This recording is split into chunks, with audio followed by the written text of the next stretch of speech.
சிறுகடிக்க ஆசை சிறையில் அடுத்த வாரத்துக்கான எபிசோட்ல நம்ம கிரஷ் இருந்துட்டு நம்ம மனோஜ் போயிட்டு டேடின்னு சொல்லிட்டு கூப்பிடுறாங்க. எல்லாருமே ஷாக் ஆகுறாங்க.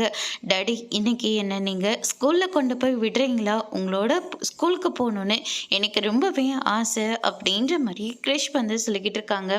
அதுக்கு அடுத்ததாக வந்து பார்த்திங்கன்னா நம்ம அண்ணாமலை இருந்துட்டு, நீ எதுக்காகப்பா மனோஜை பார்த்து டேடின்னு சொன்ன?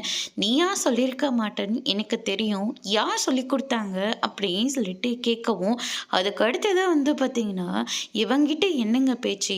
யார் சொல்லி கொடுத்தாங்கன்னு நமக்கு என்ன தெரியாதா? இதோ நிற்கிறாளே பூ கட்டுறவ, இவ தான் சொல்லி கொடுத்துருப்பா அப்படின்ற மாதிரி சொல்கிறாங்க. ஐயோ அத்தை, நான் எதுவுமே கிருஷ்கிட்ட சொல்லவே இல்லை அப்படின்ற மாதிரி மீனா வந்து சொல்லிடுறாங்க. அதுக்கு அடுத்து தான் ரோகிணியை பார்க்குறாங்க மீனா. நீ தான் இதுக்கு எல்லாத்துக்கும் காரணமா அப்படின்னு சொல்லிட்டு கேட்கவும், ஆமாம் மீனா, இப்படி சொல்லி சொல்லி தான் மனோஜோட மனசில் கிறிஷை இடம் பிடிக்க சொல்லணும். அதனால தான் இப்படியெல்லாம் நான் சொல்ல சொன்னேன்.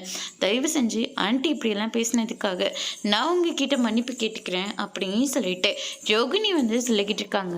அதுக்கு அடுத்ததாக வந்து பார்த்திங்கன்னா, ரோகிணி முறைக்கிறதுனால ஒரு வேளை கல்யாணி பேயாக இருக்குமான்னு சொல்லிட்டு மனோஜ் இருந்துட்டு, உன்னை ஸ்கூலில் தானே விடணும், கண்டிப்பாக நான் விடுறேன்டா கிரிஷ், நீ போய் உன் பேக்கெல்லாம் எடுத்து ரெடியாக நான் கொண்டு போய் விடுறேன் அப்படின்னு சொல்லிட்டு மனோஜ் வந்து சொல்லிடுறாங்க. இதுக்கு மேலே பொறுமையாக இருக்கக்கூடாதுன்னு சொல்லிட்டு விஜயா ஒரு பக்கம் மனோஜ் சட்டையை பிடிச்சி திட்டிக்கிட்டு இருக்காங்க.